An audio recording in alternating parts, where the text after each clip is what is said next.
I never imagined that being excluded from my own grandfather's 90th birthday party would lead to the most shocking phone call of my life. My name is Emma Rodriguez, and what started as the most painful family betrayal I'd ever experienced turned into a revelation that would change everything I thought I knew about my place in our family.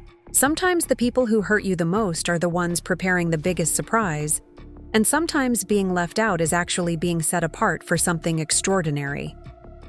Before we jump back in, tell us where you're tuning in from, and if this story touches you, make sure you're subscribed, because tomorrow I've saved something extra special for you.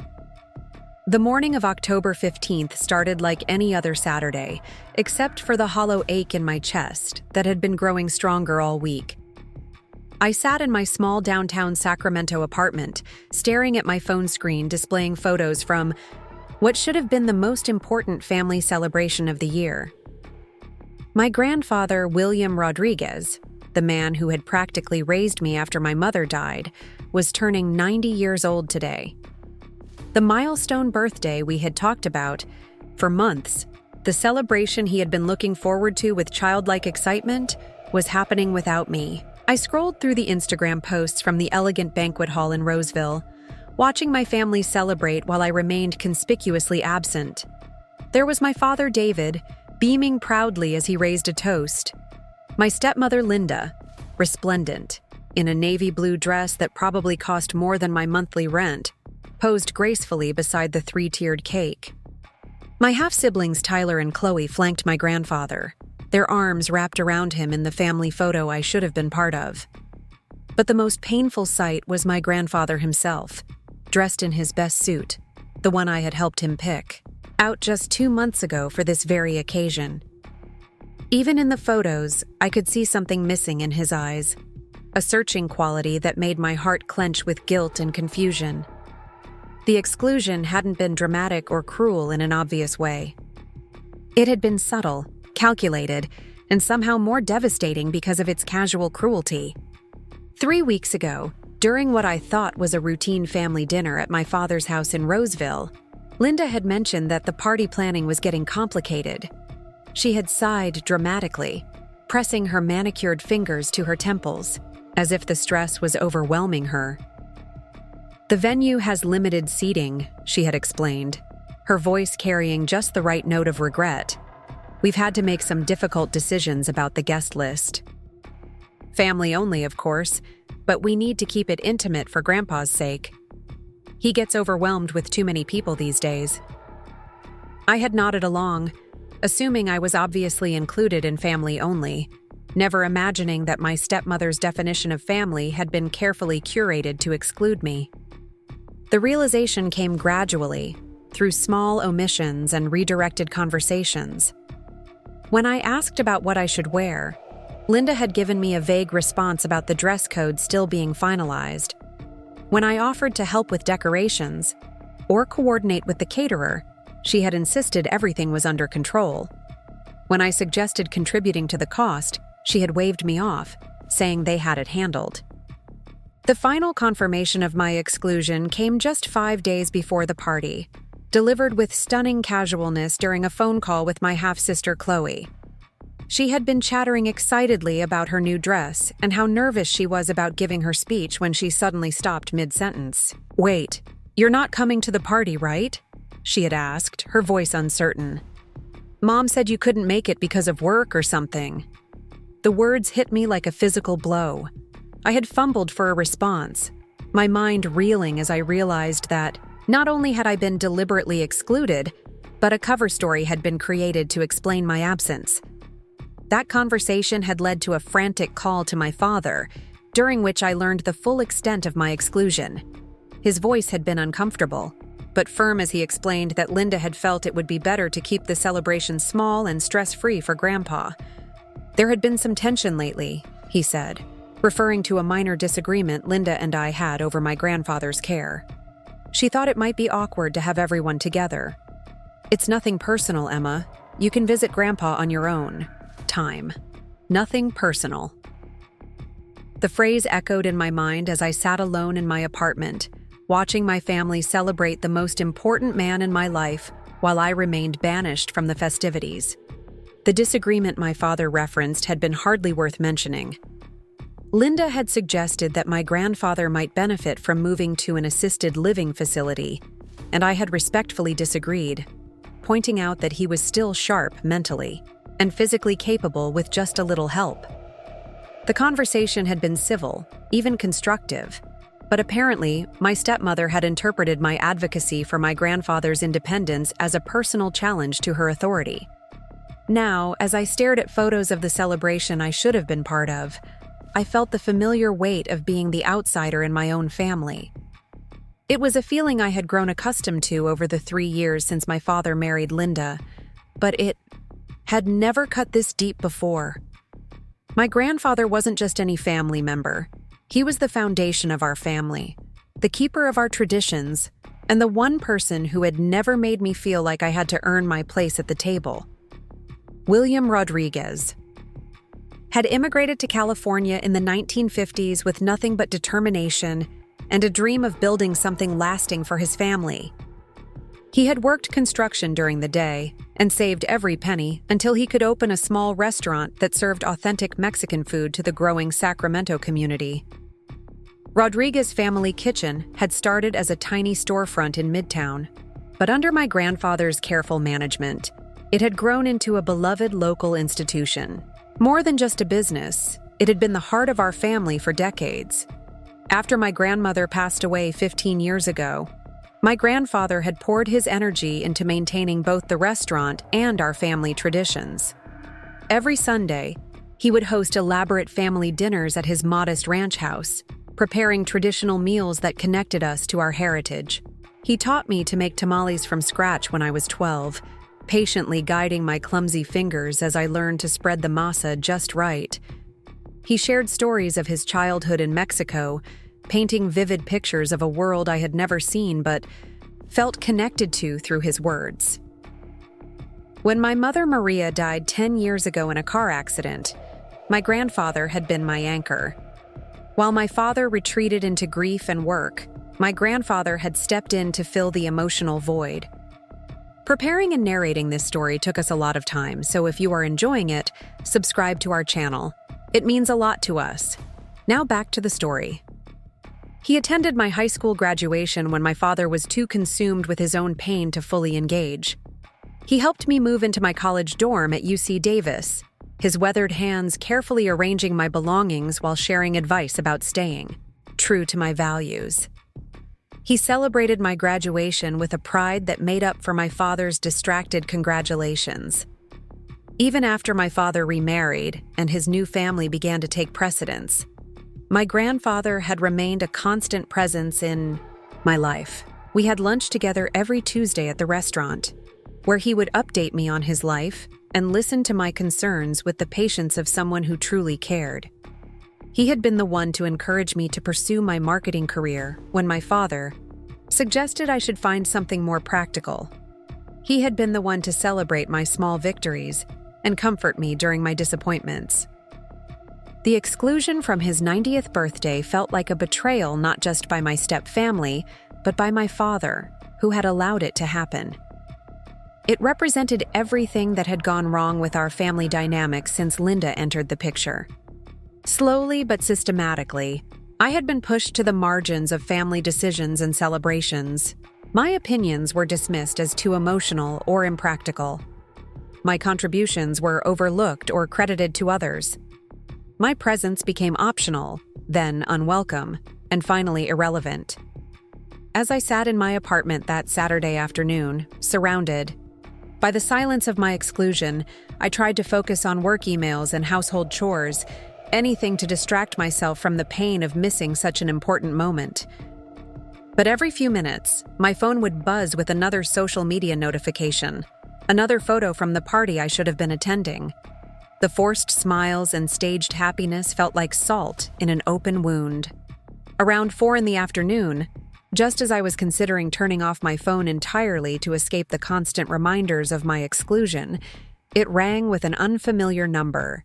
The caller ID showed a local Sacramento area code, and normally I would have let it go to voicemail, assuming it was a sales call or wrong number. something made me answer. Perhaps the desperate need for any distraction from my spiraling thoughts. "Miss Rodriguez?" The voice was professional but warm, belonging to an older gentleman who spoke with careful precision. "This is Richard Hayes from Hayes & Associates. I'm calling regarding your grandfather, William Rodriguez. I hope I'm not disturbing you on this important day." My heart immediately jumped to the worst possible conclusion. Had something happened at the party? Was my grandfather hurt or sick? The fears that had been lurking beneath my hurt feelings suddenly surged to the surface.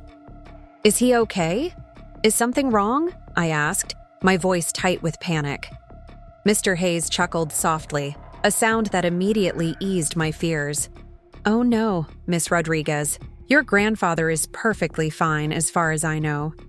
I'm calling because I'm his attorney, and he's instructed me to contact you today specifically. He said it was very important that I reach you on his 90th birthday." The words didn't make immediate sense. I knew my grandfather had a lawyer, someone who had helped him with business matters over the years, but I couldn't understand why he would need his attorney to contact me today of all days. My confusion must have been evident in my silence because Mr. Hayes continued in his patient, professional tone. "Miss Rodriguez, your grandfather has asked me to schedule a meeting with you as soon as possible. There are some important legal matters he needs to discuss with you, matters that he's been planning for quite some time.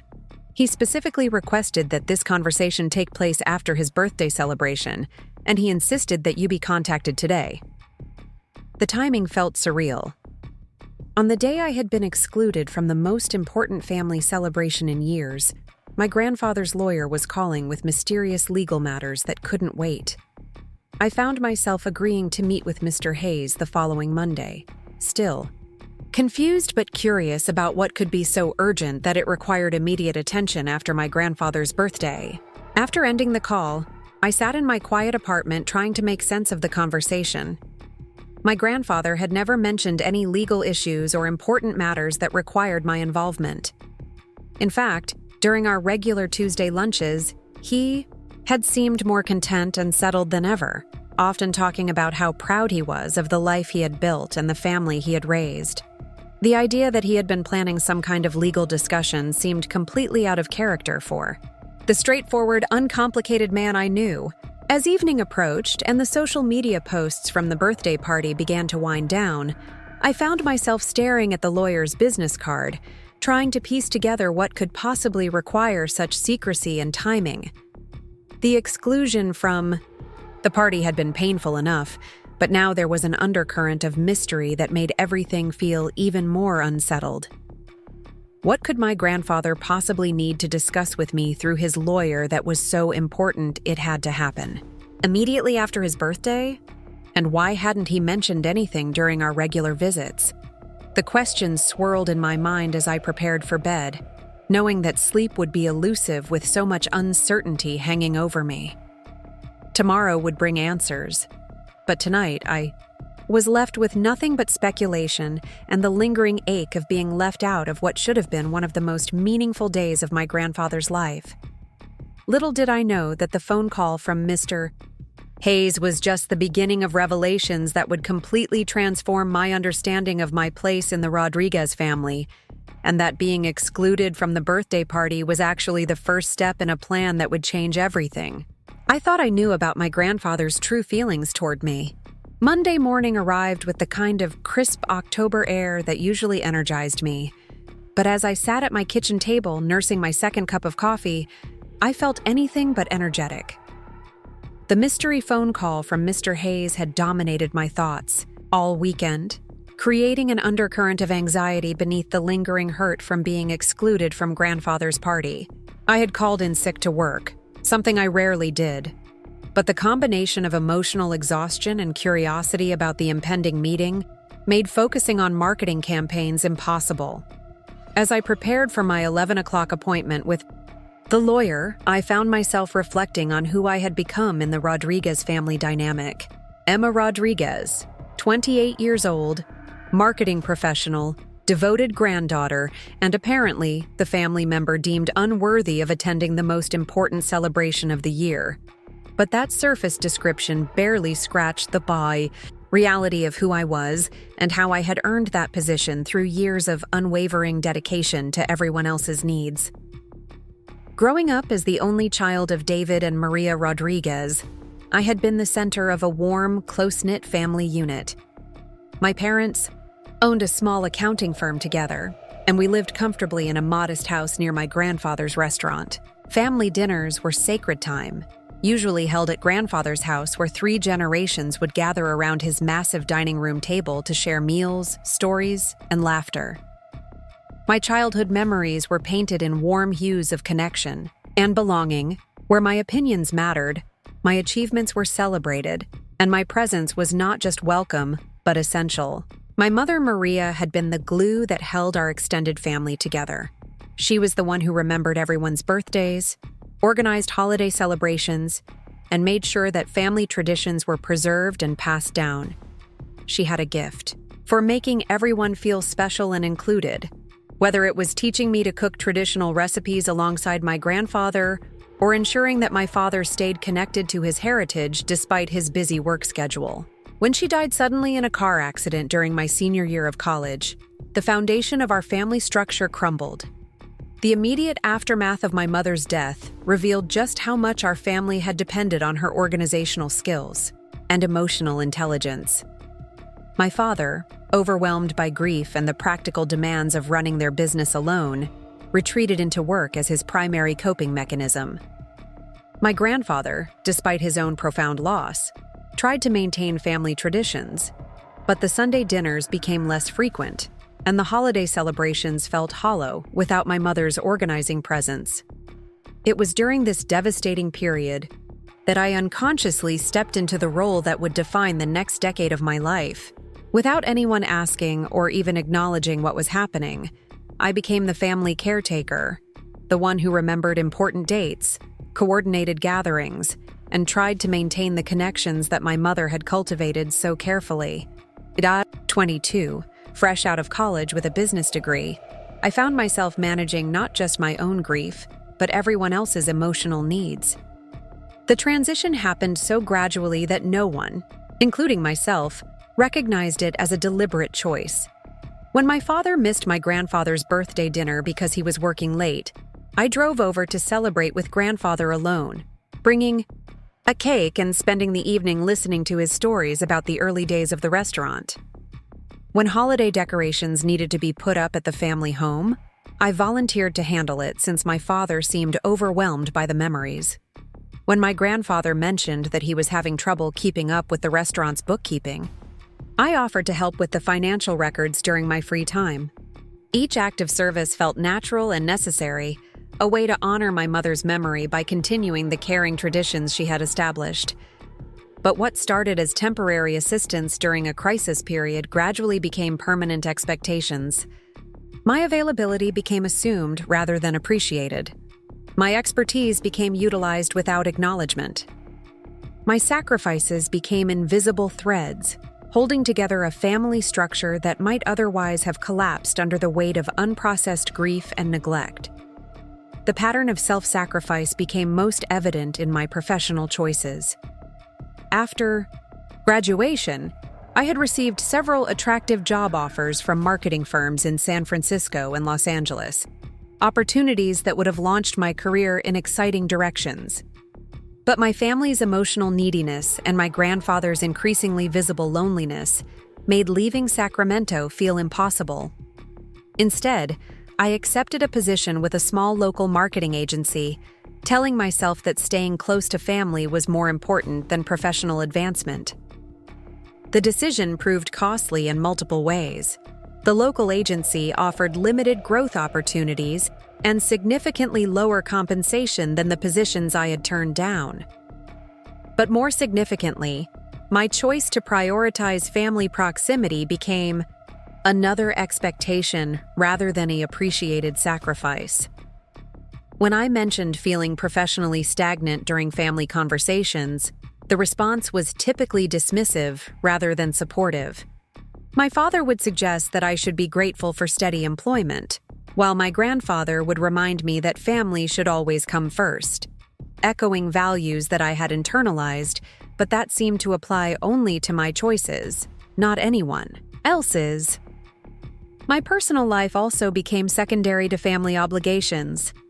Dating became complicated when potential partners realized that my schedule revolved around family needs rather than personal desires. Tuesday lunches with my grandfather were non-negotiable, even when they conflicted with work commitments or social opportunities. Weekend family gatherings took precedence over personal plans, and holidays were spent managing everyone else's expectations rather than creating my own traditions. The sacrifice that perhaps illustrated my role most clearly involved my savings and financial planning. Despite my modest salary, I had always been careful with money, a trait inherited from both my practical mother and my entrepreneurial grandfather. I maintained a small emergency fund and contributed regularly to a retirement account, dreams of eventually buying my own home motivating my financial discipline. 3 years ago, just as my father was beginning to date Linda seriously, my grandfather faced a significant challenge with the restaurant. The building that housed Rodriguez family kitchen was being sold, and the new owners wanted to triple the rent, making it impossible for my grandfather to maintain his lease with the restaurant's current income. The business that had been his life's work, the legacy he had built for our family, was in jeopardy of closing after nearly 40 years of operation. My grandfather had been devastated by the news, not just because of the financial implications, but because the restaurant represented his entire identity and purpose. He had built Rodriguez Family Kitchen from nothing, transforming it into a community institution that employed local residents and served as a gathering place for families throughout Sacramento. The thought of losing it filled him with a despair that was painful to witness. When my father proved unable to help due to his own business obligations and the new expenses associated with his relationship with Linda, I stepped forward with my entire savings account. The $15,000 I had accumulated over years of careful budgeting became the down payment for my grandfather to purchase the building outright, ensuring that Rodriguez Family Kitchen would remain in our family permanently. The transaction was handled quietly, with my grandfather insisting that he would pay me back with interest once the restaurant's finances improved. The financial sacrifice meant abandoning my dreams of homeownership indefinitely and starting my savings from zero. But seeing my grandfather's relief and gratitude felt worth the cost. He had hugged me with tears in his eyes, calling me his guardian angel and promising that he would never forget my generosity.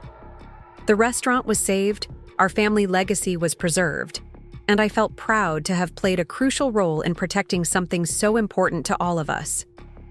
However, like so many of my contributions to the family, this sacrifice gradually became invisible in the family narrative.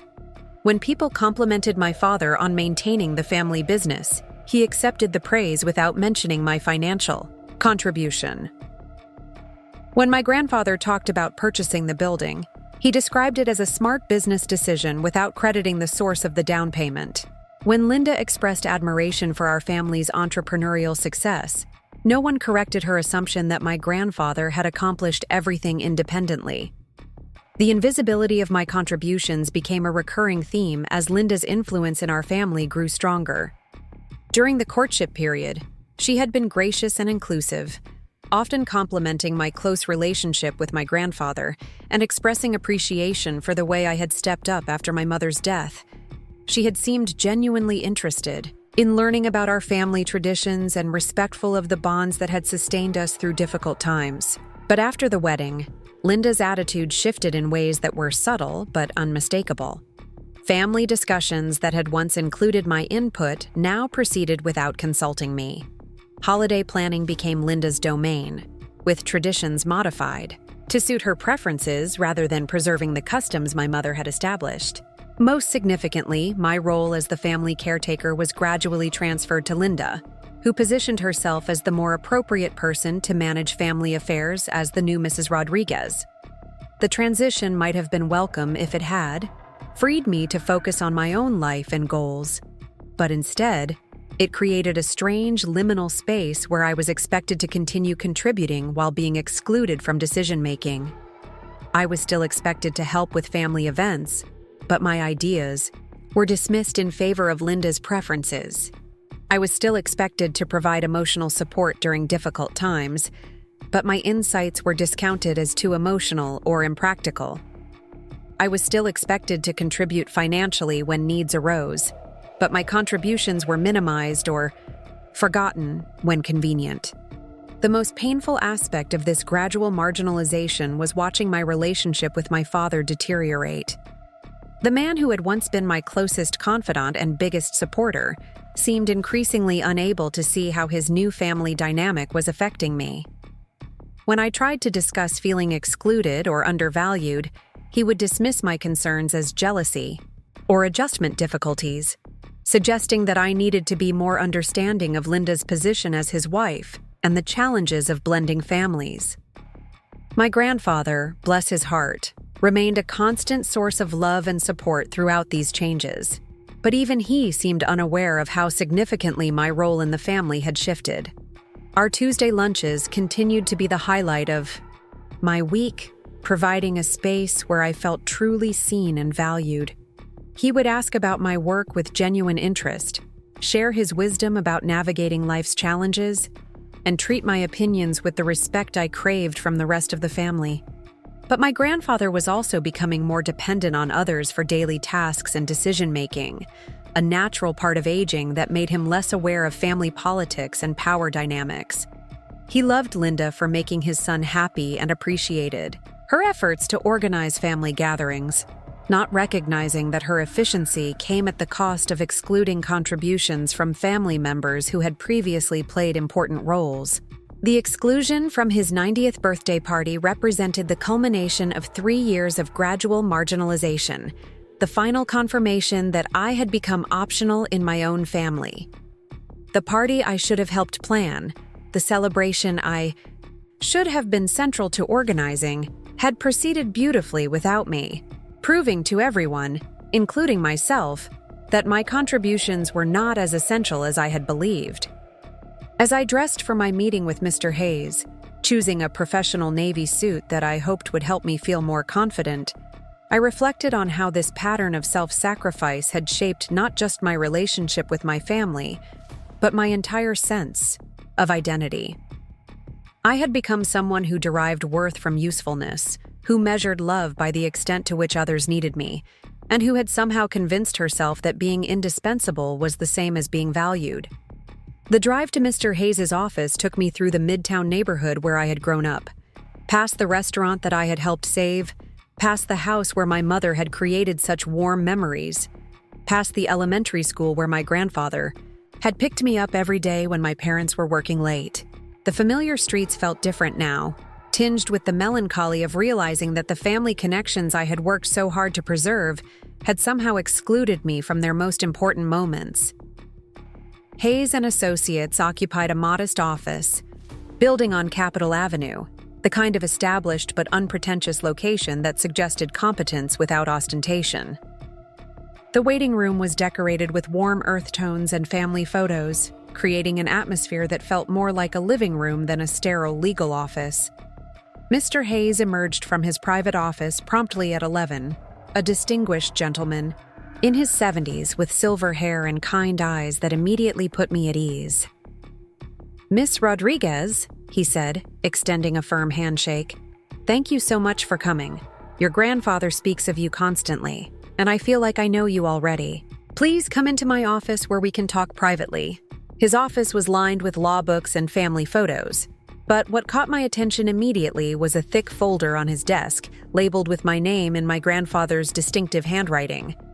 The sight of that folder, obviously prepared with care and intention, created a flutter of nervousness in my stomach. Whatever this meeting was about, my grandfather had been planning it for some time. Mr. Hayes settled behind his desk and opened the folder, his expression serious but not unkind. "Miss Rodriguez, what I'm about to share with you is going to come as quite a surprise. Your grandfather has been working with me for over 2 years to put certain legal arrangements in place. arrangements that he specifically wanted to reveal to you after his 90th birthday celebration. The lawyer paused, studying my face as if gauging my readiness for whatever revelation was coming. Your grandfather wanted me to begin by telling you that your exclusion from yesterday's party was not an oversight or a slight, but rather a deliberate part of a much larger plan that he has been developing to address what he sees as serious problems in your family's treatment of you. The words hit me like a physical shock. My grandfather had known about my exclusion? He had somehow planned it? The confusion must have been written clearly on my face because Mr. Hayes continued quickly, his voice gentle but firm. Your grandfather is much more aware of family dynamics than anyone realizes, Miss Rodriguez. He has been watching for years as your contributions have been taken for granted and your position in the family has been gradually undermined. The birthday party exclusion was, in his words, the final test to confirm what he had already suspected about how you are truly valued by certain family members. I felt dizzy trying to process this information. My beloved grandfather, the man I had thought was oblivious to the family politics that had been slowly erasing me, had apparently been conducting some kind of elaborate test using his own 90th birthday as the catalyst. The implications were staggering and completely contrary to everything I thought I knew about the situation.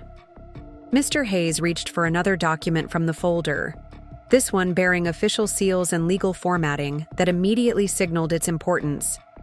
Miss Rodriguez, your grandfather has asked me to inform you that you are the sole beneficiary of his will. The restaurant, the building that houses it, his personal residence, and all of his financial assets will pass to you upon his death. More significantly for current circumstances, he has also prepared documents that transfer ownership of Rodriguez Family Kitchen to you immediately, effective today, as an early inheritance gift. The words seemed to echo in the small office, too enormous and unexpected to fully comprehend. I stared at the legal documents that Mr. Hayes was sliding across the desk, my mind struggling to process what I was hearing. My grandfather was giving me everything? The restaurant that I had helped save, the business that was the foundation of our family's identity and financial security, was becoming mine? But there's more, Mr. Hayes continued, clearly understanding that I needed time to absorb each piece of information before moving to the next.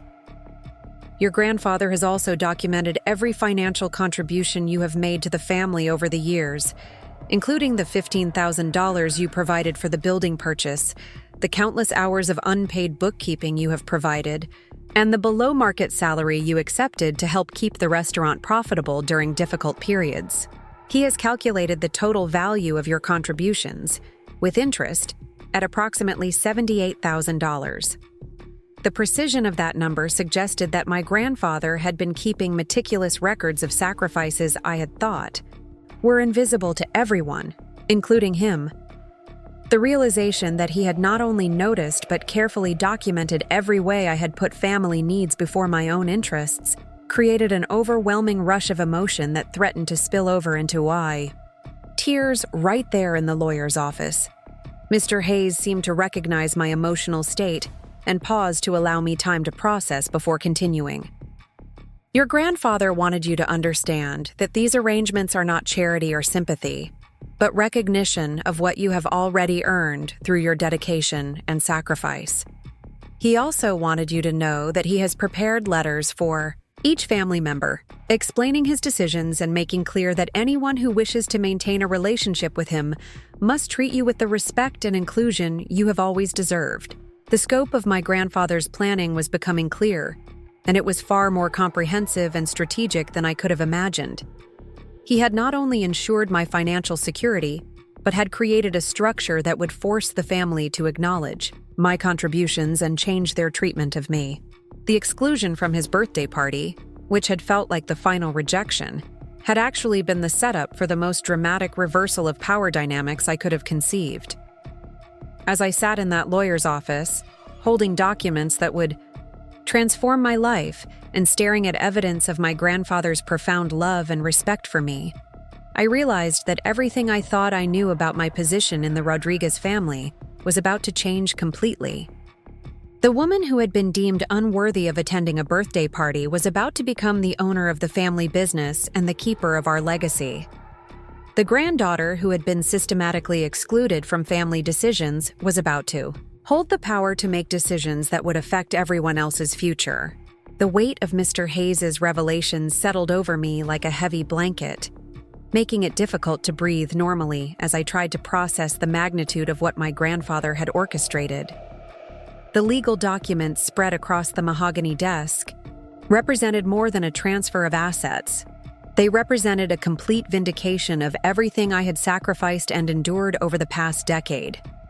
But even as gratitude and amazement swirled through my mind, a deeper, more complicated emotion began to emerge. The crushing realization of just how profoundly my family had failed me. Mr. Hayes seemed to sense my internal struggle as he watched me stare at the deed to Rodriguez family kitchen, my name now printed in official legal typeface where my grandfather's had been for 40 years. "Miss Rodriguez," he said gently, "your grandfather anticipated that this news would be overwhelming. He asked me to give you as much time as you need to process everything before we discuss the next steps." I looked up from the documents, my vision slightly blurred with unshed tears. "Mr. Hayes, can I ask you something? How long has my grandfather been planning this? I mean, when did he first come to you about changing his will?" The elderly lawyer leaned back in his chair, his expression thoughtful. "Your grandfather first contacted me about 18 months ago, not long after your father's wedding to Linda.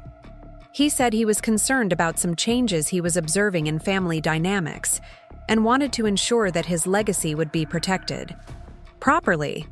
But the more detailed planning, the specific arrangements we've discussed today, that began in earnest about 8 months ago." 8 months ago. I tried to remember what had been happening in our family around that time. It had been during the period when Linda was gradually taking over the organization of family events, when my input was increasingly dismissed as unnecessary or outdated. My grandfather had seemed his usual cheerful self during our Tuesday lunches, never giving any indication that he was troubled by the shifts occurring around him. "What triggered the more specific planning?" I asked, though part of me wasn't sure I wanted to know the answer. Mr. Hayes consulted his notes, flipping through several pages of what appeared to be meeting records. "According to my notes, there were several incidents that concerned your grandfather. One involved a family meeting about his medical care, where your opinions were dismissed despite your having researched the options thoroughly. Another involved Linda making decisions about holiday traditions without consulting you, despite your role in maintaining those traditions since your mother's passing." The memories came flooding back with painful clarity. The medical care meeting had been about whether my grandfather should continue living independently or move to an assisted living facility. I had spent hours researching options, visiting facilities, and preparing a comprehensive analysis of the pros and cons of different arrangements. But when I presented my findings at the family meeting, Linda had interrupted repeatedly, dismissing my research as too emotional and suggesting that I was being overly dramatic about my grandfather's capabilities. My father had supported Linda's position, arguing that her perspective was more objective since she wasn't as emotionally invested in the outcome. Tyler and Chloe had remained silent throughout the discussion, clearly uncomfortable with the family tension, but unwilling to challenge their mother's authority. In the end, my carefully prepared presentation was set aside in favor of Linda's preference for a facility that was more expensive, but offered what she called peace of mind for the family.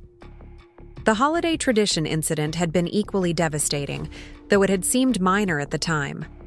For years after my mother's death, I had continued her tradition of hosting a Christmas Eve dinner that brought together not just our immediate family, but also elderly neighbors and friends who might otherwise spend the holiday alone.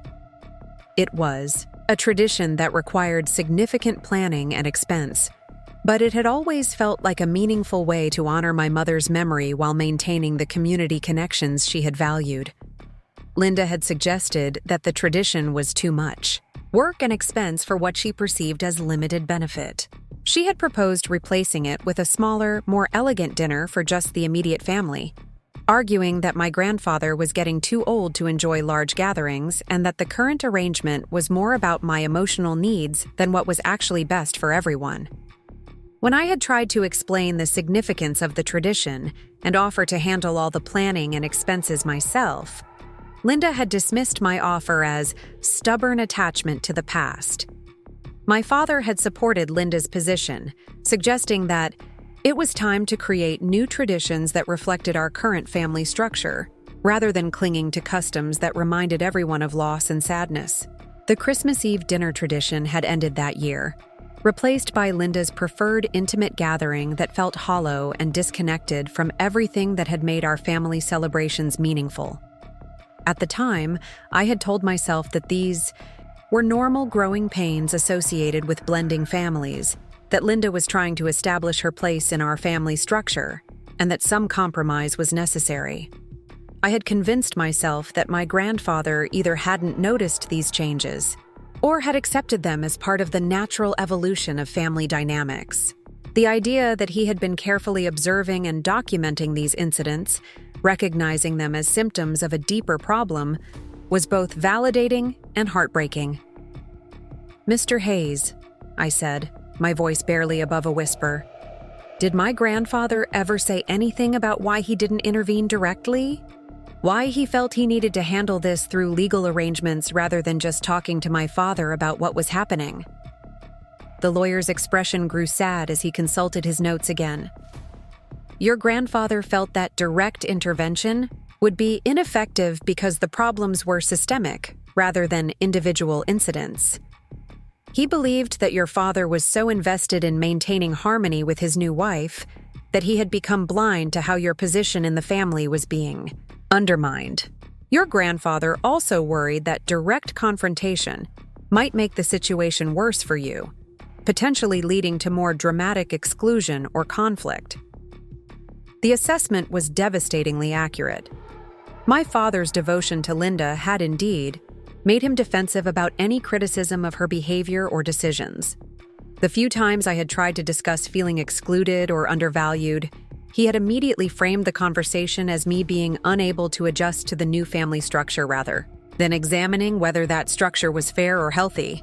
Any direct intervention from my grandfather would likely have been dismissed as an elderly man being manipulated by a jealous daughter. "There's something else," Mr. Hayes said, reaching for another document from the folder. "Your grandfather asked me to give you this letter after I had explained the legal arrangements. He said it was important that you read it here, in a private setting, before you decide how to proceed."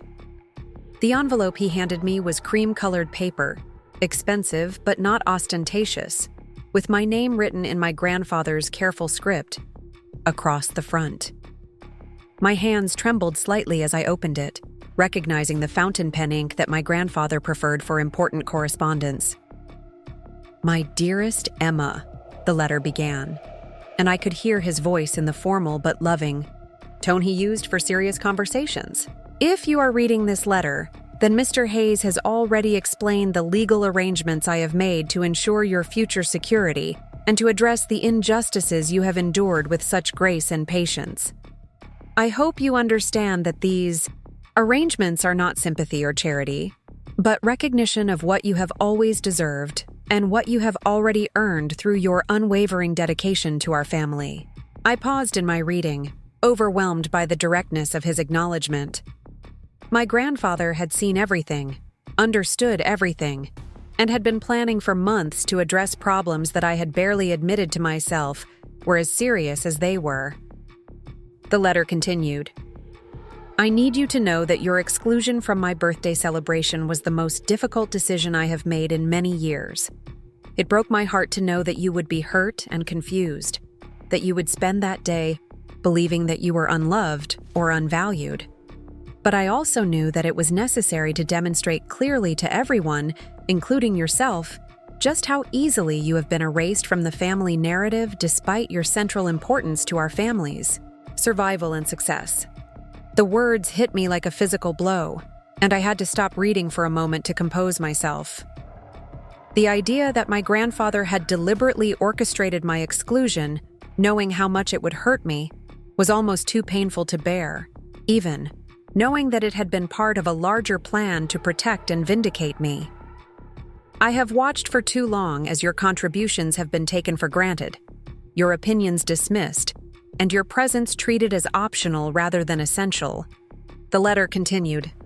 I have watched your father allow his new family to gradually push you to the margins of decision-making and celebration, apparently forgetting that you are the daughter who saved our family business, who maintained our traditions after your mother's death, and who sacrificed your own dreams repeatedly to ensure our family's stability and happiness.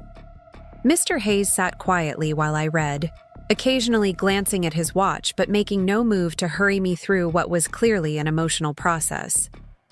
The office felt suspended in time as I absorbed my grandfather's words, each sentence providing validation for feelings I had tried to suppress or rationalize away.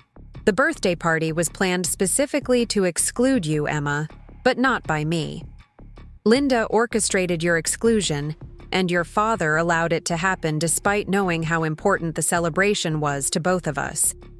They told me that you were too busy with work to attend, that you had declined the invitation because of professional obligations. When I asked to speak with you directly about it, they assured me that they had already discussed it with you and that you understood the situation. The revelation that my family had actively lied to my grandfather about my exclusion added another layer of betrayal to an already devastating situation. Not only had they excluded me from the most important family celebration in years, but they had deceived my grandfather about the circumstances, allowing him to believe that I had chosen not to attend rather than revealing that I had never been invited. I realized then that direct confrontation would be insufficient to address the depth of disrespect you have been experiencing. The letter continued. Linda has positioned herself as the primary decision-maker in our family, and your father has abdicated his responsibility to protect your interests in favor of maintaining domestic harmony. The only way to restore your rightful position in our family was to create a situation where your importance could not be ignored or dismissed. I looked up at Mr. Hayes, who was watching me with compassionate eyes. Did you know about the deception regarding the birthday party invitation? He nodded gravely. Your grandfather was very upset when he discovered that you had never actually been invited to the celebration. That was when he decided that the legal arrangements needed to be implemented immediately, rather than waiting until after his death. He felt that you had suffered enough, and that the situation required immediate correction. The scope of the deception was staggering. My family had not only excluded me, but had constructed an elaborate lie to cover their actions, presumably to avoid dealing with my grandfather's disappointment or anger. They had been willing to let him believe that I had chosen work over his milestone birthday, rather than admit that they had deliberately left me out of the planning and celebration. I returned to the letter, my hands shaking slightly as I continued reading. The restaurant is yours now, Emma, not because I pity you or because I want to punish the others, but because you are the only person who truly understands what Rodriguez Family Kitchen represents. You saved it when it was in danger. You have worked to maintain its traditions and quality, and you have the vision and dedication necessary to ensure its continued success for future generations. The weight of that responsibility was enormous and terrifying. Rodriguez Family Kitchen was more than just a business. It was the cornerstone of our family's identity and the source of employment for a dozen local residents who had worked there for years. The thought of suddenly being responsible for its management, its finances, and its future was overwhelming, even though I had been informally involved in its operations for years. I have also prepared letters for your father, Linda, Tyler, and Chloe, the letter continued, explaining my decisions and making clear that anyone who wishes to maintain a relationship with me must treat you with the respect and inclusion you deserve. I will not tolerate further exclusion or dismissal of your contributions. Our family's future depends on recognizing and valuing what you bring to it, not taking your dedication for granted. The idea of my grandfather confronting the rest of the family about their treatment of me was both gratifying and terrifying. Part of me felt vindicated that someone had finally recognized and was willing to address the injustices I had endured. But another part of me worried about the family conflict that would inevitably result from such direct confrontation, conflict that might damage relationships permanently. The letter concluded with words that brought tears to my eyes. You have been the daughter, granddaughter, and family member that your mother would have been proud of, Emma. You have honored her memory through your dedication to our family's welfare, even when that dedication was not appreciated or reciprocated. It is time for our family to honor you in return, and it is time for you to understand that your worth is not dependent on how useful you are to others, but on who you are as a person. You deserve better than you have received, and I am using every resource at my disposal to ensure that you get it. With all my love and respect, grandfather. I sat in silence for several minutes after finishing the letter, trying to process the complex emotions that were flooding through me. Gratitude for my grandfather's love and advocacy was mixed with anger at my family's betrayal. Relief at finally being vindicated was tempered by anxiety about the confrontations that lay ahead, and joy at inheriting the restaurant was complicated by the enormous responsibility it represented. Mr. Hayes finally spoke softly. Miss Rodriguez, I know this is a lot to absorb. Your grandfather wanted me to tell you that you don't need to make any immediate decisions about how to proceed. The legal transfers are complete, regardless of what you choose to do next. But how you handle the family aspects of this situation is entirely up to you. I looked down at the deed to the restaurant, my name printed in official black ink, and tried to imagine walking into Rodriguez family kitchen tomorrow as its owner rather than as the granddaughter who helped out occasionally. The longtime employees would need to be informed about the change in ownership. The suppliers and vendors would need to be notified. The financial records would need to be transferred into my name. But beyond the practical considerations, there was the larger question of how to handle the family crisis that these revelations would inevitably create. My father would be shocked and potentially angry about being bypassed in the inheritance. Linda would be furious about losing the influence and potential financial benefit she had expected to gain through her marriage. Tyler and Chloe would be confused and possibly resentful about their reduced prospects for inheritance. Mr. Hayes, I said finally, when is my grandfather planning to tell the rest of the family about these arrangements? The lawyer consulted his calendar. He asked me to schedule a family meeting for this Thursday evening. He wants to give you a few days to process everything and decide how you want to handle the situation before he reveals the changes to everyone else. He emphasized that this is your decision to make. You can be present for the family meeting, or you can choose to let him handle the initial revelation without you there. The thought of facing my family's shock, anger, and potential accusations filled me with anxiety. But the thought of my 90-year-old grandfather handling their reactions alone seemed equally difficult. He had already shouldered the burden of recognizing and addressing my mistreatment. The least I could do was stand with him as he confronted the consequences of his decisions. I'll be there, I said, surprised by the steadiness in my own voice. If my grandfather is brave enough to confront this situation directly, then I should be brave enough to face the results. Mr. Hayes smiled for the first time since I had entered his office. Your grandfather said you would say that. He also said to tell you that he's proud of the woman you've become, even though, or perhaps because, it happened despite rather than because of your family's support. As I gathered the legal documents and prepared to leave the office, I felt as though I was stepping out of one life and into another entirely. The woman who had entered Mr. Hayes's office an hour ago had been the excluded granddaughter, the taken-for-granted family member, the person whose contributions were invisible, and whose needs were secondary.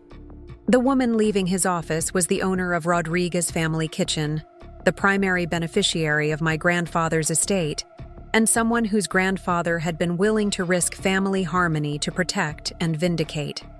The drive back to my apartment took me past the restaurant that was now mine, and I pulled into the parking lot to sit for a few minutes and try to absorb the reality of what had just happened. Through the windows, I could see Maria, the longtime waitress who had worked there since I was a child, taking orders from the lunch crowd. I could see Carlos, the cook who had taught me to make perfect rice when I was helping with bookkeeping, preparing plates in the kitchen that was visible through the service window. These people were now my employees, their livelihoods dependent on my decisions and management. The thought was both humbling and terrifying, but also strangely right. I knew the restaurant's operations intimately from years of helping with various aspects of the business. I understood its customer base, its challenges, and its potential for growth. Most importantly, I shared my grandfather's vision for what Rodriguez Family Kitchen could represent in the community. But even as I tried to focus on the positive aspects of this dramatic change, I couldn't escape the crushing realization of just how profoundly my family had failed me. The exclusion from the birthday party had been painful, but learning that it had been accompanied by deliberate deception made it feel like a complete betrayal of trust. The years of taking my contributions for granted had been frustrating, but understanding that my grandfather had been documenting the pattern of dismissal and exclusion made me realize just how systematic and deliberate my marginalization had been. The family I had sacrificed so much to preserve and protect had been systematically erasing me from their narrative, taking credit for my contributions while excluding me from their celebrations and decision-making. They had been willing to lie to my grandfather about my exclusion from his birthday party rather than face the consequences of their actions. They had treated me as disposable while benefiting from my dedication and financial sacrifices.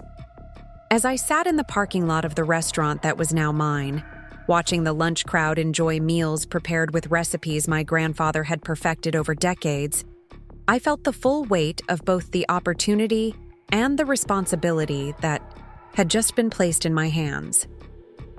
My grandfather had given me the power to change everything, but he had also made it clear that the choice of how to use that power was entirely mine. Thursday's family meeting would be the moment of truth when years of accumulated grievances and unacknowledged contributions would finally be brought into the open. The family that had excluded me from the most important celebration of the year was about to learn that they had excluded the person who now controlled their access to the family legacy they had taken for granted.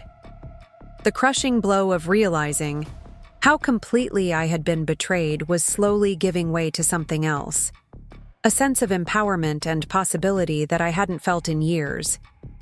For the first time since my mother's death, I wasn't just reacting to my family's expectations and demands. I was in a position to set the terms of engagement, to demand the respect I had always deserved, and to ensure that my contributions would never again be invisible or taken for granted. The woman who had been deemed unworthy of attending a birthday party was about to become the person everyone needed to please. And as I drove home to begin preparing for the most important family meeting of my life, I realized that my grandfather had given me something far more valuable than a restaurant or an inheritance. He had given me the power to finally stand up for myself. The 3 days between my meeting with Mr. Hayes and the scheduled family confrontation passed in a surreal blur of anticipation and preparation. I found myself oscillating between moments of absolute confidence and periods of crushing anxiety as I contemplated the magnitude of what was about to unfold. Tuesday's lunch with my grandfather took on special significance, knowing it would be our last private conversation before everything changed forever. When I arrived at Rodriguez Family Kitchen that Tuesday afternoon, my grandfather was already seated at our usual corner table, but something was different in his demeanor. The cheerful mask he had worn for months had been replaced by a more serious, determined expression that reminded me of the businessman who had built this restaurant from nothing. He stood as I approached, embracing me with unusual intensity, before we both sat down. "Emma," he said without preamble, "Mr. Hayes told me that you handled the news well, but I need to hear from you directly how you're feeling about everything." His directness caught me off guard, though I realized it shouldn't have. This conversation had been building for months, and pretense was no longer necessary between us. "I'm grateful, grandfather," I said carefully, "but I'm also confused about why you felt you needed to orchestrate such an elaborate plan. If you knew what was happening, why didn't you just talk to Dad directly?" The question had been haunting me since leaving the lawyer's office, the need to understand his strategy consuming my thoughts. My grandfather leaned back in his chair, his weathered hands folded on the table between us. "Emma, your father is a good man, but he has blind spots when it comes to Linda and the new family dynamic. Every time I tried to bring up concerns about how you were being treated, he would deflect or minimize the issues. He's so invested in making his marriage work that he can't see how it's affecting his relationship with you." The assessment was painful but accurate. My father's defensive reactions whenever I tried to discuss feeling excluded had made it clear that direct confrontation would be ineffective. But hearing my grandfather articulate the problem so clearly made me realize just how carefully he had been observing our family dynamics. "But the birthday party exclusion," I said, my voice catching slightly. "That was so painful, grandfather. Knowing that you planned it makes it even more complicated." The hurt was still fresh, despite understanding the strategic purpose behind his decision.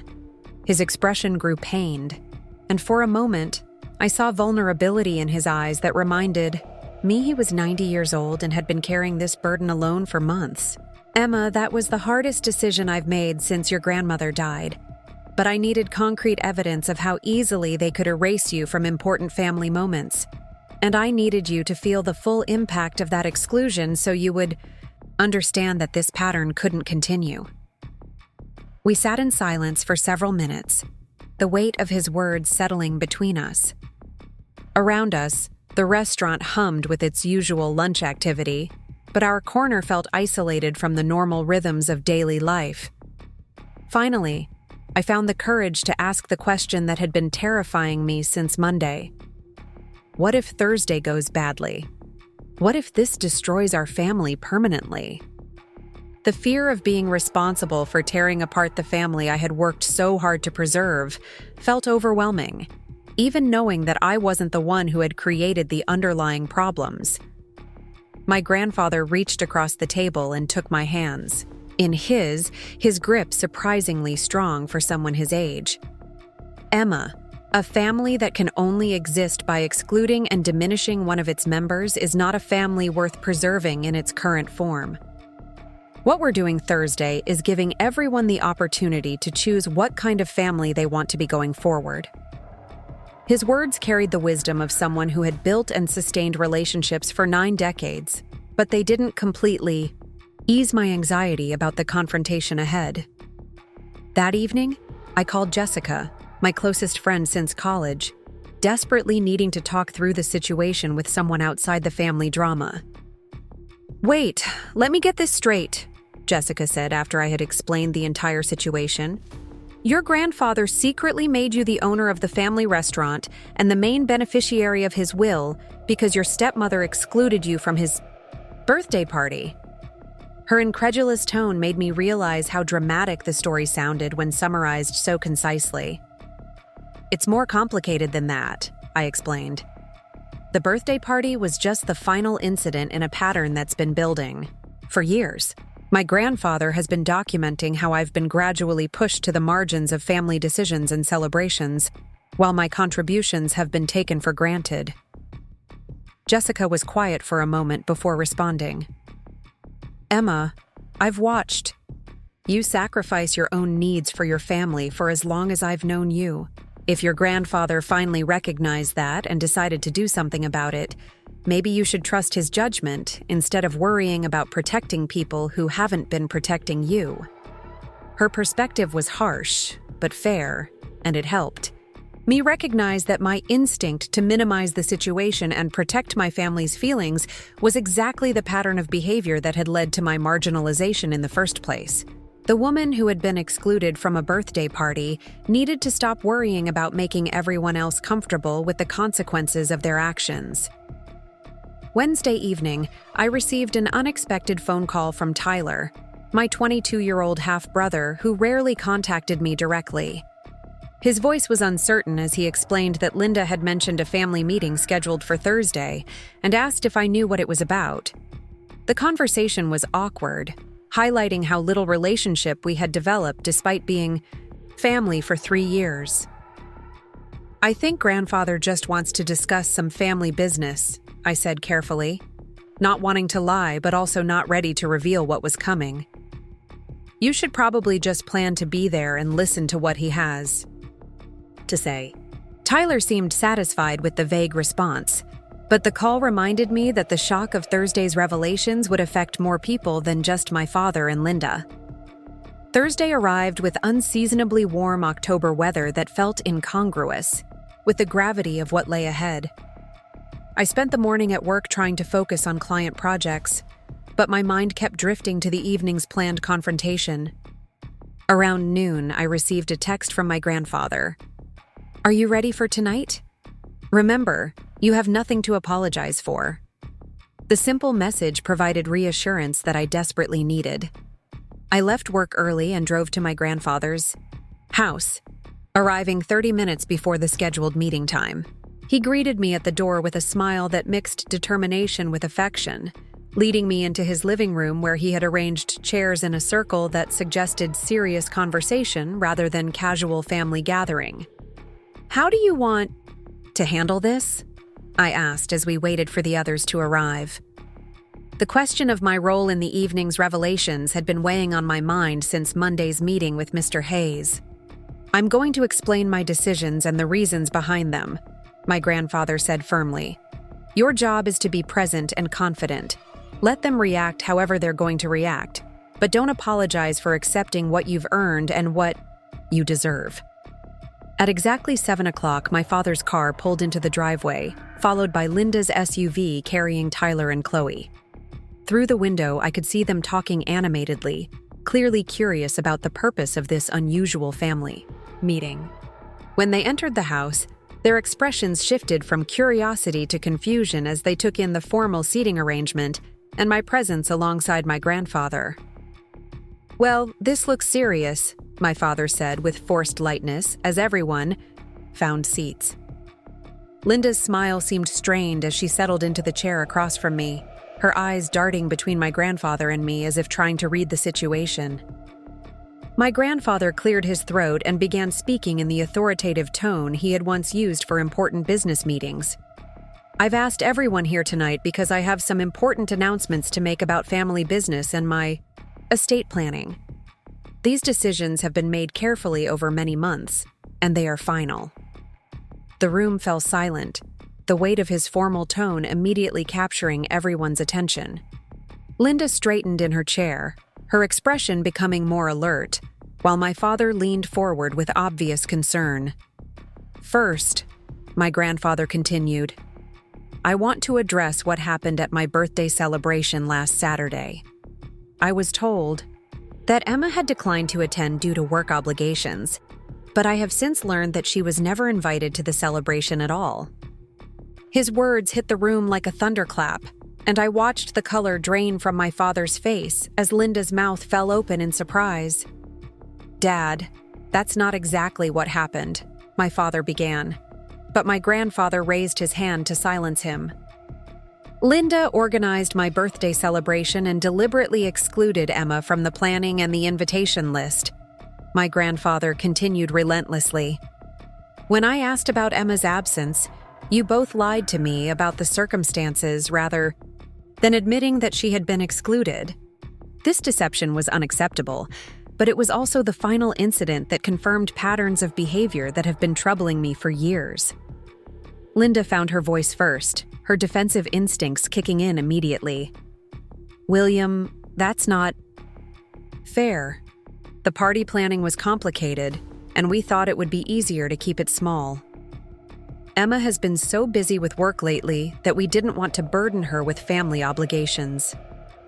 "Linda," my grandfather said, his voice carrying steel beneath the politeness, "Emma has never been too busy for family obligations. She has consistently prioritized family needs over her own interests, often at significant personal and professional cost.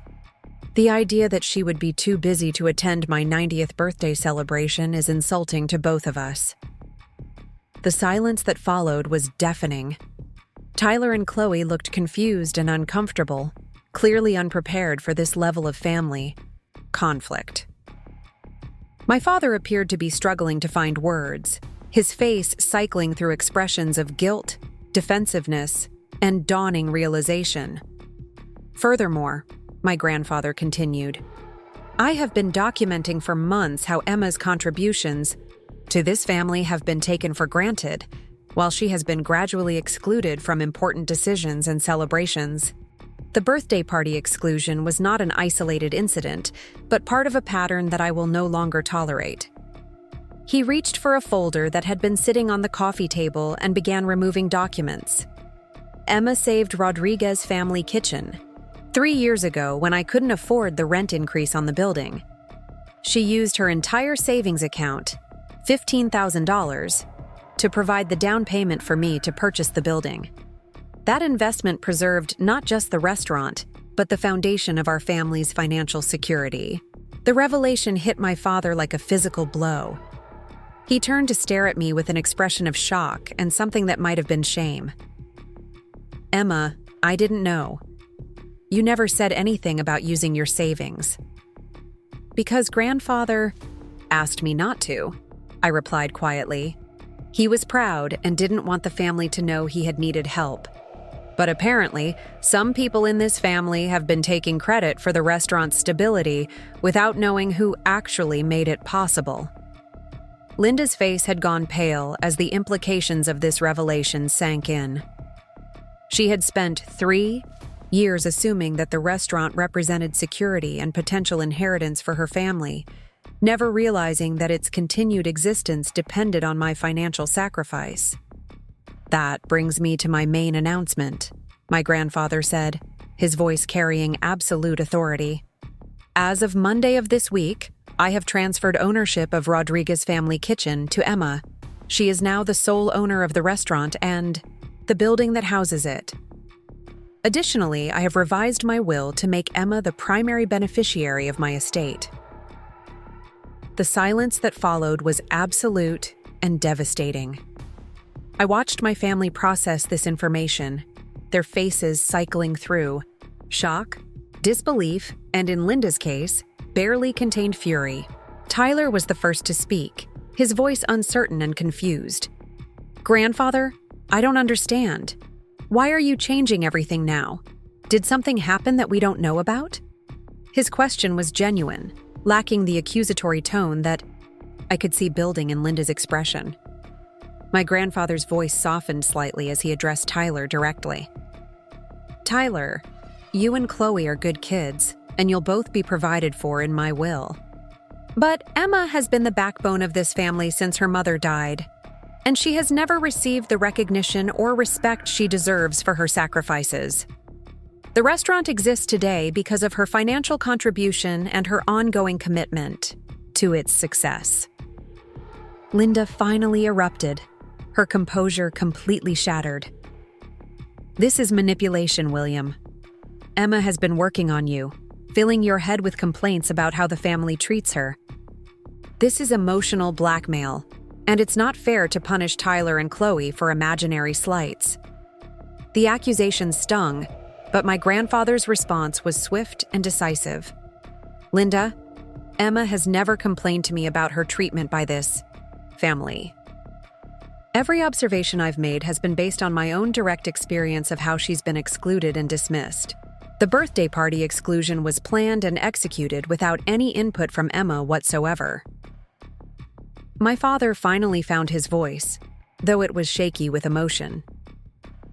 Dad, I know we haven't always handled things perfectly, but this seems like such a drastic response. Can't we work something out that doesn't involve such dramatic changes?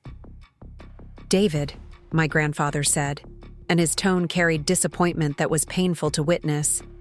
For 3 years, I have watched you allow your wife to systematically exclude your daughter from family decisions and celebrations. I have watched Emma's contributions be taken for granted while she has been pushed to the margins of the family she has sacrificed so much to support. Direct conversations with you about these issues were ineffective because you were unwilling to acknowledge the problems. The truth of his words was undeniable, and I could see my father struggling to process the reality of how his marriage had affected his relationship with me. Linda, however, was not ready to accept responsibility for anything. "This is ridiculous," she said, her voice rising with anger. "Emma is a grown woman who chose to help with family obligations. No one forced her to use her savings for the restaurant or to spend her time on family activities. If she felt unappreciated, she should have spoken up instead of running to grandfather with complaints." "Linda," I said, speaking directly to her for the first time since the meeting began. "I never ran to grandfather with complaints. In fact, I had no idea he was aware of any problems until Monday when his lawyer contacted me. Everything he observed on his own." My words seemed to deflate some of her righteous anger as she realized that her accusation of manipulation couldn't be supported by the timeline of events. But rather than backing down, she shifted tactics. "Fine, but this still isn't fair. To Tyler and Chloe. They're part of this family too, and they deserve consideration in inheritance planning. You can't just give everything to one person because she happened to help out more than others." My grandfather's expression hardened at the suggestion that my contributions had been merely helping out more than others. "Linda, Emma didn't just help out more than others. She saved the family business when it was in danger of being lost. She has worked countless unpaid hours to maintain its financial records and operational efficiency. She has consistently put family needs before her own professional and personal goals. The restaurant exists today because of her sacrifice, and she deserves to own what she has already earned." Chloe, who had been silent throughout the confrontation, finally spoke up. "Emma, I had no idea about any of this. I'm sorry if we made you feel left out or unappreciated. I always thought you were just naturally good at handling family stuff." Her sincere apology was unexpected and touched me more than I had anticipated. "Thank you, Chloe. I never wanted anyone to feel bad about the help I provided. I just wanted it to be acknowledged, and for my input to matter when important decisions were being made." The conversation continued for another hour, with emotions running high on all sides. Linda remained largely unrepentant, clearly viewing the situation as a zero-sum game where Emma's gain represented her family's loss. My father struggled with guilt and confusion, apparently genuinely unaware of how significantly the family dynamics had shifted since his remarriage. Tyler and Chloe seemed mainly confused and concerned about family harmony, their youth making them less invested in the inheritance implications. But the most important outcome of the evening was my grandfather's unwavering support for his decisions and his clear articulation of the problems that had necessitated such dramatic action. By the time everyone left, the new reality had been established. I was now the owner of Rodriguez Family Kitchen and the primary beneficiary of my grandfather's estate, and these changes were non-negotiable. The weeks that followed were challenging as our family adjusted to the new dynamic. Linda's anger simmered for months, and she made several attempts to convince my father to challenge the inheritance changes legally. But Mr. Hayes had prepared the documents carefully, and my grandfather's mental competency was unquestionable, making legal challenges futile. More significantly, the revelation of my financial sacrifice and ongoing contributions gradually changed how other family members viewed both the situation and my role in the family. Tyler and Chloe began reaching out to me independently, developing relationships that weren't mediated through their mother's perspective. My father, wrestling with guilt over his failure to protect my interests, made genuine efforts to rebuild our relationship. 6 months after that dramatic Thursday evening, I stood in the kitchen of Rodriguez Family Kitchen, reviewing the day's receipts with Maria, the longtime waitress who had seamlessly adjusted to calling me boss instead of Emma. The restaurant was thriving under my ownership, benefiting from both my business education and my deep understanding of its traditions and community role. My relationship with my grandfather had deepened into something approaching partnership as he gradually transitioned from owner to advisor, sharing decades of wisdom about restaurant management and community relationships. Our Tuesday lunches continued, but now they were business meetings as much as family time, with my grandfather clearly enjoying his role as mentor rather than bearing the full responsibility of ownership. The most profound change, however, was in my own sense of self-worth and agency. For the first time since my mother's death, I was making decisions based on my own judgment rather than simply reacting to other people's expectations and demands. The restaurant gave me a platform to implement my own vision while honoring the traditions that made it special. Linda and I maintained a polite but distant relationship, the fundamental incompatibility of our approaches to family dynamics making closer connection impossible. But the power imbalance that had allowed her to exclude and dismiss me had been permanently corrected. I was no longer dependent on her approval or inclusion, and she was forced to acknowledge my importance to the family's financial security. On a warm spring evening, exactly 1 year after my grandfather's 90th birthday celebration, I hosted a party at the restaurant to celebrate both its continued success and my first year as owner. The guest list included longtime employees, regular customers, family friends, and yes, my entire family, including Linda. But this time, no one questioned my right to be at the center of the celebration. As I looked around the restaurant filled with people who respected and valued my contributions, I reflected on the journey that had brought me to this point. The exclusion from my grandfather's birthday party had been devastating at the time, but it had also been the catalyst for the most important transformation of my adult life. My grandfather's love and strategic thinking had given me the tools to demand the respect I deserved, but ultimately, I had to find the courage to use those tools. The woman who had been deemed unworthy of attending a birthday party had become the keeper of our family's legacy and the guardian of its future. And as I watched my grandfather holding court at his favorite table, surrounded by people who cherished his stories and wisdom, I realized that his greatest gift to me hadn't been the restaurant or the inheritance, but the understanding that my worth wasn't dependent on how much I sacrificed for others, but on who I was as a person. Sometimes the most painful betrayals become the doorways to the most important transformations. Sometimes being excluded from one celebration leads to becoming the center of all future celebrations. And sometimes the people who love you most are willing to break your heart temporarily in order to heal it permanently. The transformation that followed that pivotal Thursday evening meeting was neither immediate nor simple, but it was profound in ways that continued to reveal themselves months after the initial confrontation. As spring gave way to summer and summer transitioned into fall, the new dynamics within the Rodriguez family settled into patterns that would have been unimaginable a year earlier. The restaurant that had once been my grandfather's domain became truly mine, not just in legal terms, but in every practical sense that mattered. The first major challenge came just 6 weeks after the inheritance revelation, when Rodriguez family kitchen faced its biggest crisis in decades. A new upscale Mexican restaurant had opened across town, backed by significant investment capital and featuring a celebrity chef whose reputation had been built on modernizing traditional cuisine. The opening had been accompanied by a massive marketing campaign that positioned the new establishment as the sophisticated alternative to old-fashioned neighborhood joints.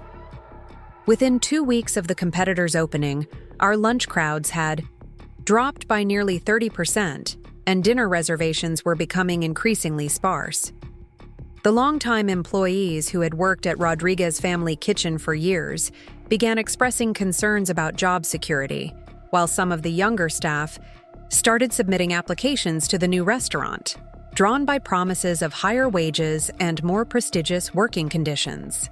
The crisis forced me to step fully into my role as owner and make decisions that would determine not just the restaurant's survival, but its identity going forward. Linda, who had maintained a chilly but civil relationship with me since the inheritance revelation, saw the business challenges as vindication of her belief that I was unprepared for such responsibility. During a tense family dinner at my father's house, she made pointed comments about the difficulties of running a business without adequate experience or capital. "It's unfortunate that William didn't consider whether Emma was really ready for this kind of responsibility," she said, her tone carefully neutral, but her meaning unmistakably critical. Restaurant management is incredibly complex, especially when you're competing against well-funded competitors who understand modern marketing. My father, who had been making genuine efforts to repair our relationship since learning about my financial sacrifices, immediately defended me. "Linda, Emma has a business degree and years of experience helping with the restaurant's operations. If anyone can handle this challenge, it's her." But privately, I shared some of Linda's concerns. The marketing campaign launched by our competitor was sophisticated and expensive, targeting exactly the demographic that Rodriguez Family Kitchen needed to attract to remain viable. Their social media presence was polished and engaging, their menu photography was professional, and their brand positioning was carefully crafted to appeal to younger diners who valued both authenticity and innovation. My grandfather, now in his 91st year, remained sharp mentally, but was clearly less physically capable of the hands-on involvement that had once characterized his management style. During our Tuesday meetings, which had evolved into strategic planning sessions, he provided invaluable advice about weathering competitive challenges, but the ultimate responsibility for implementing solutions rested entirely with me. "Emma," he said during one particularly difficult conversation, "every successful business faces moments when survival depends on the owner's willingness to take risks and make changes. The question isn't whether you're experiencing challenges, but whether you have the courage to respond to them effectively." His words provided comfort, but not solutions. I needed to develop a comprehensive strategy that would differentiate Rodriguez Family Kitchen from our new competitor, while preserving the authentic character that had made it a community institution for 4 decades. The solution, when it finally emerged, combined traditional values with modern approaches in ways that honored both my grandfather's legacy and my own vision for the restaurant's future. Working with Jessica, who had built a successful career in digital marketing, I developed a campaign that positioned Rodriguez Family Kitchen not as an old-fashioned alternative to modern cuisine, but as the authentic heart of Sacramento's Mexican-American community. Instead of competing on sophistication or celebrity endorsements, we emphasized our genuine connections to the neighborhood, our family recipes that had been perfected over decades, and our role as a gathering place for multiple generations of local residents. The centerpiece of the campaign was a series of video interviews with longtime customers, many of whom had been coming to the restaurant since my grandfather first opened it. These weren't polished testimonials, but genuine conversations about how Rodriguez Family Kitchen had been part of their family celebrations, first dates, business meetings, and everyday routines for years or even decades. Mrs. Chen, who had been coming to the restaurant every Friday for lunch since retiring 15 years earlier, talked about how the consistent quality and friendly service had made her feel like part of an extended family during a time when she was adjusting to life. Without her late husband, the Martinez family shared stories about 3 generations celebrating birthdays and anniversaries at the same corner table, with my grandfather remembering their preferences and special occasions year after year. But the most powerful testimonial came from an unexpected source. Dr. Patricia Hernandez, a prominent local physician who had grown up in the neighborhood and credited Rodriguez Family Kitchen with inspiring her own success. She talked about studying for medical school exams at one of our tables, sustained by my grandfather's encouragement, and the reliable environment he had created for students and professionals who needed a quiet place to work. The campaign's success exceeded my most optimistic projections. Within 6 weeks of launching the video series and accompanying social media presence, our customer traffic had not only recovered but was higher than before the competitor's opening. More significantly, we began attracting new customers who had been drawn by the authentic community connections we represented, rather than the trendy sophistication offered elsewhere. The turnaround validated my approach to restaurant management. and proved that my grandfather's decision to transfer ownership to me had been strategically sound. But more importantly, it demonstrated to my family, particularly Linda, that I was capable of rising to significant challenges and making decisions that protected both the business and the employees who depended on it. The success of the restaurant's competitive response marked a turning point in family dynamics that extended far beyond business considerations. Linda's criticism of my capabilities became much more muted as the evidence of successful management became undeniable. Tyler and Chloe, who had initially been confused and somewhat resentful about the inheritance changes, began expressing genuine pride in my accomplishments and asking for advice about their own career decisions. But the most meaningful change occurred in my relationship with my father. The combination of guilt over his previous neglect and admiration for my business success created opportunities for honest conversations that had been impossible during the years when Linda's influence had dominated family interactions. One evening in late summer, my father asked if we could have dinner together, just the two of us, to discuss what he called some long overdue conversations. We met at a small Italian restaurant downtown, neutral territory that allowed for privacy without the emotional weight of family locations. "Emma," he began, his voice carrying vulnerability I hadn't heard since my mother's death. "I owe you several apologies, but I'm not sure apologies are adequate for what I need to acknowledge." He paused, gathering his thoughts before continuing. "I failed you as a father. I allowed my grief over your mother's death to make me emotionally unavailable when you needed support. And then I allowed my desire for a new relationship to blind me to how you were being treated." The admission was more direct and comprehensive than I had expected, and it created space for healing that I hadn't realized was possible. "Dad," I replied carefully, "I understand that losing Mom was devastating for you, and I understand that building a new relationship was important for your happiness. But you're right that I needed more support during that transition, and I needed you to protect my place in the family when it was being threatened." Our conversation continued for hours, covering years of accumulated misunderstandings and unaddressed grievances. My father acknowledged that he had been aware of some of the ways Linda had gradually excluded me from family decision-making, but had convinced himself that these were minor adjustment issues rather than systematic problems. He admitted that Linda's suggestion to exclude me from my grandfather's birthday party had made him uncomfortable, but he had deferred to her judgment about family harmony rather than advocating for my inclusion. Most significantly, he expressed genuine remorse about not recognizing or acknowledging my financial sacrifice in saving the restaurant, a contribution that had preserved the foundation of our family's security while remaining invisible in family discussions about our collective success. "Emma, I don't know how to make up for years of taking you for granted," he said as our dinner was ending.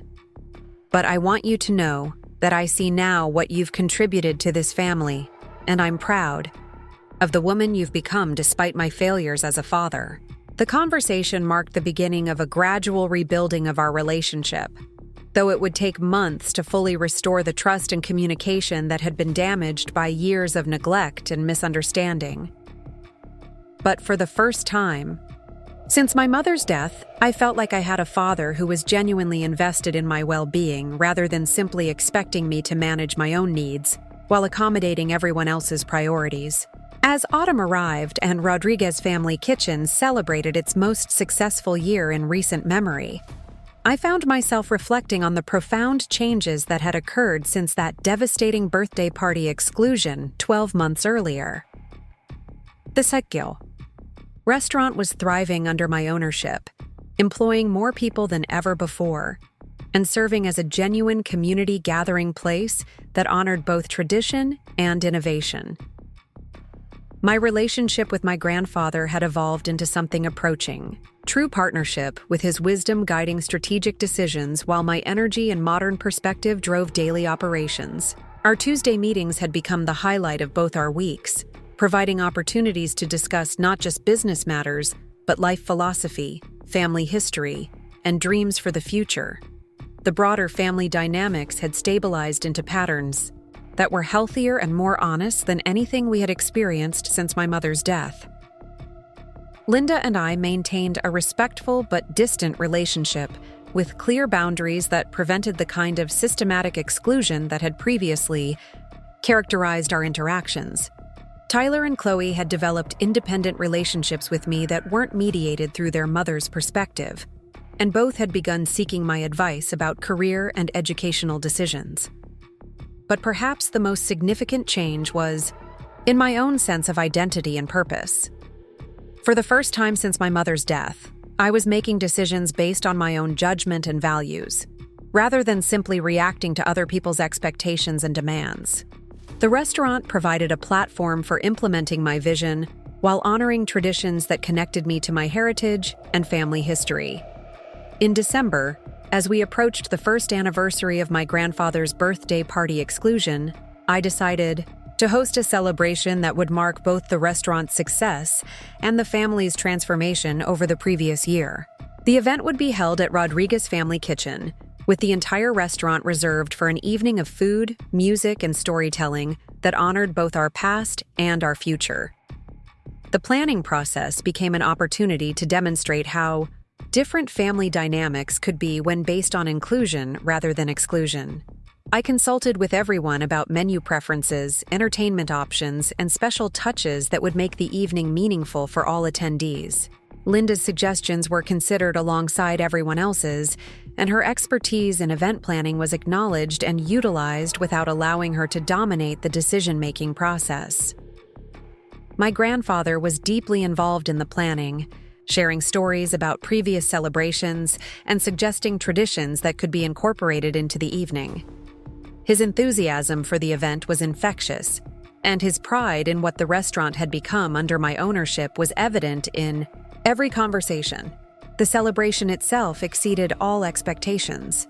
The restaurant was transformed with decorations that honored both our Mexican heritage and our Sacramento community connections. Local musicians provided entertainment that spanned generations, from traditional folk songs that my grandfather remembered from his childhood to contemporary pieces that reflected our evolving cultural identity. But the evening's most meaningful moments came during the informal speeches and toasts that occurred throughout the night. Longtime employees shared stories about the restaurant's role in their lives and their family's security. Regular customers talked about how Rodriguez Family Kitchen had been a constant presence during both celebrations and difficulties. Community leaders acknowledged the restaurant's contributions to neighborhood vitality and cultural preservation. My grandfather's toast was brief but powerful, acknowledging both the challenges we had overcome and the bright future that lay ahead. "This restaurant has always been about more than food," he said, his voice carrying clearly through the dining room. "It's been about creating a place where families can gather, where traditions can be preserved, and where community connections can flourish." Emma has not only preserved that mission, but expanded it in ways that will benefit future generations. But it was my father's speech that provided the evening's most emotional moment. Standing before the assembled group of family, friends, employees, and community members, he publicly acknowledged my contributions to the family's success and his own failures in recognizing and protecting my interests. "Emma saved this restaurant when it was in danger of being lost," he said, his voice thick with emotion. "She has worked tirelessly to preserve family traditions while building for the future. Most importantly, she has shown all of us what it means to put family welfare ahead of personal interests, even when that dedication wasn't properly acknowledged or appreciated." He paused before continuing with words that I will treasure for the rest of my life. "Emma, you have become the woman your mother would have been proud of, and the daughter I should have appreciated more fully. Thank you for not giving up on this family even when we gave you reasons to do so." The applause that followed was sustained and heartfelt, but more meaningful to me was the expression of genuine pride and love in my father's eyes. The relationship we had lost during my mother's death and the years of emotional distance that followed was finally being rebuilt on a foundation of mutual respect and honest communication. As the evening wound down and guests began departing, I found myself alone in the restaurant kitchen with my grandfather, cleaning up the remnants of what had been a perfect celebration. The space that had once been his domain and was now mine felt like a bridge between past and future, connecting generations of family commitment and community service. "Emma," my grandfather said, drying his hands on a dish towel that had been in the restaurant since its early days. "I need you to know that everything I did this past year, all the planning and legal arrangements and difficult conversations, was worth it to see you standing here tonight as the confident, successful woman you've become." His words created a moment of profound gratitude that was almost overwhelming in its intensity. "Grandfather, I don't think I ever properly thanked you for seeing what was happening and having the courage to address it. I was so focused on trying to maintain family harmony that I couldn't see how much I was sacrificing of myself in the process." He smiled with the satisfaction of someone who had successfully completed a challenging mission. "Emma, the greatest gift parents and grandparents can give their children is not money or property, but the knowledge of their own worth and the courage to demand the respect they deserve. Everything else I gave you was just tools to help you claim what was already yours." As we finished cleaning and prepared to lock up the restaurant, I reflected on the extraordinary journey that had brought us to this point. The woman who had been excluded from a birthday party because she was deemed unworthy of inclusion had become the owner of the family business, the keeper of its traditions, and the architect of its future success.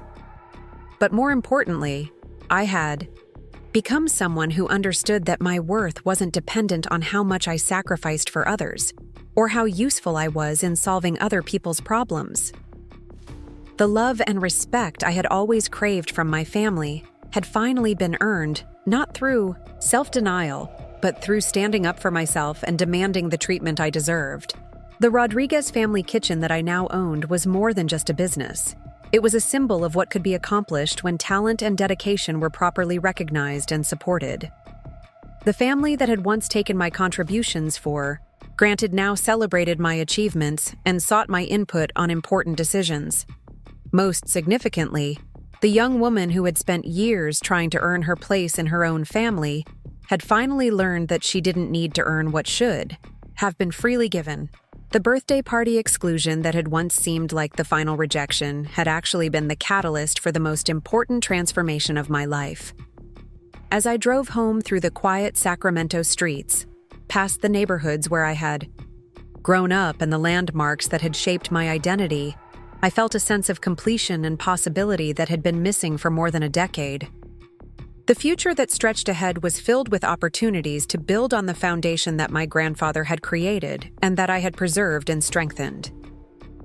The woman who had been deemed unworthy of attending a 90th birthday celebration had become the guardian of a legacy that would benefit future generations of the Rodriguez family and the Sacramento community that had embraced us. And as I fell asleep that night in my apartment, surrounded by the comfortable silence of a life well lived and properly valued, I knew that my mother would have been proud of both the woman I had become and the courage I had finally found to claim my rightful place in the world. Sometimes the most painful exclusions become the doorways to the most meaningful inclusions. Sometimes being pushed to the margins gives you the perspective needed to transform the center. And sometimes the people who love you most are willing to orchestrate temporary heartbreak in order to create permanent healing and recognition. The inheritance that had changed everything wasn't really the restaurant or the money or the legal documents that transferred ownership. The real inheritance was the knowledge that I deserved better treatment than I had been receiving, and the tools to demand and create the respect that had always been my birthright. Up next, you've got two more standout stories right on your screen. If this one hit the mark, you won't want to pass these up. Just click and check them out.